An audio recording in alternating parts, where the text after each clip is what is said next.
E bem-vindo às Crônicas Romanas, uma história de Roma em português. Episódio 54. Entre o Rio e a Serra. A Guerra Civil Romana, na Espanha. A Batalha de Ilerda, em 49 a.C.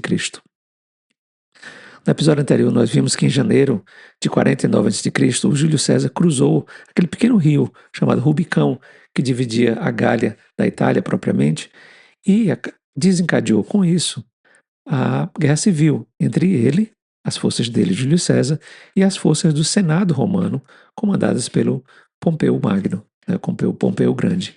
Em poucos meses, o César acabou conquistando a Itália, sem praticamente resistência. Por quê?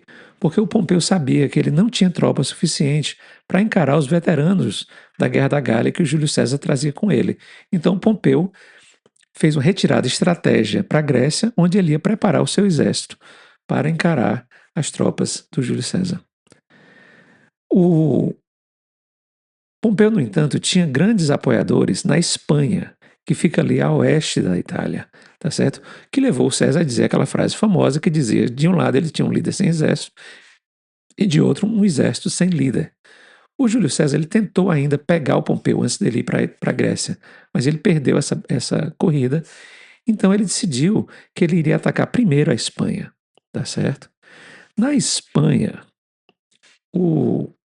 os legados do Pompeu eram dois, um chamado Afrânio e o outro Petreu, e eles tinham cerca de 70 mil homens, certo? Contra cerca de 5 mil homens, que sejam 10 legiões, que o César tinha para poder mandar para a Espanha. Ele então saiu de Roma, né? Ele não tinha também, o Júlio César não tinha o controle dos mares, porque a gente lembra que o Pompeu tinha muita experiência com guerra no Mediterrâneo, então ele tinha o controle ali das águas entre a Espanha e a Itália e entre a Itália e a Grécia. Então o Júlio César teve que ir por terreno.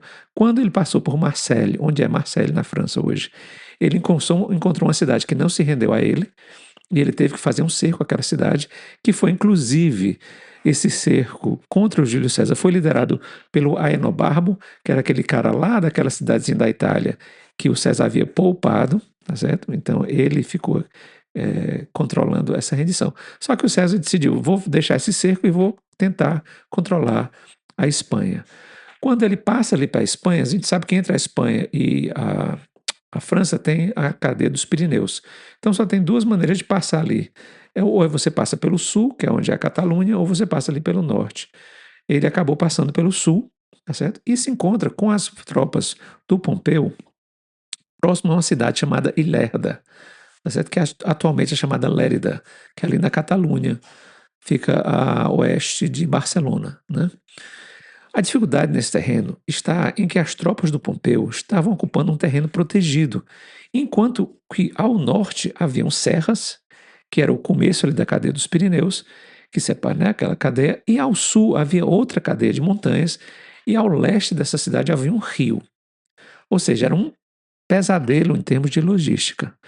Com as chuvas e o derretimento das neves da mudança da primavera para o verão, as pontes que o Júlio César construiu para poder passar, que foram de madeira, foram destruídas, tá certo? Então essa campanha acabou sendo marcada menos por batalhas campais e mais por dificuldades logísticas e por manobras estratégicas, e fundamentalmente por uma questão de uma estratégia política, tá certo?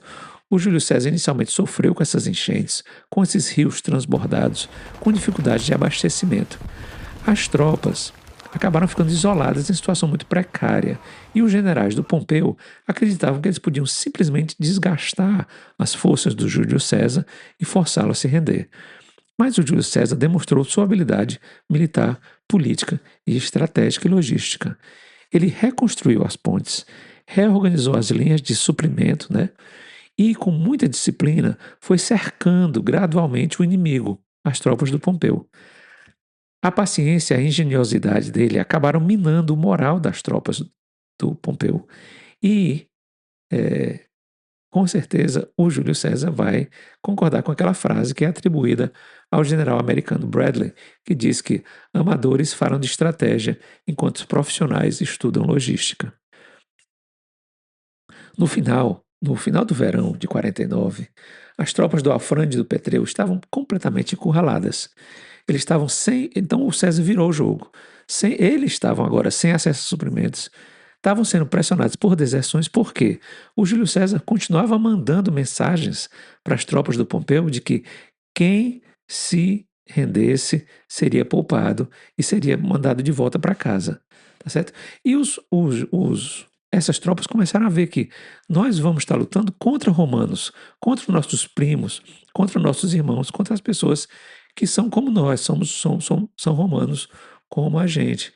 Então, por conta da falta de suprimentos, do isolamento e das deserções, mas fundamentalmente por conta da falta de um líder, os generais do Pompeu não tiveram escolha senão negociar uma rendição, porque os seus soldados não queriam mais lutar, não queriam lutar contra os seus colegas romanos, né? E o resultado disso foi notável. O Júlio César aceitou a rendição das tropas do Pompeu sem massacres, sem grandes batalhas, poupando os soldados inimigos e enviando-os de volta para suas casas na Itália.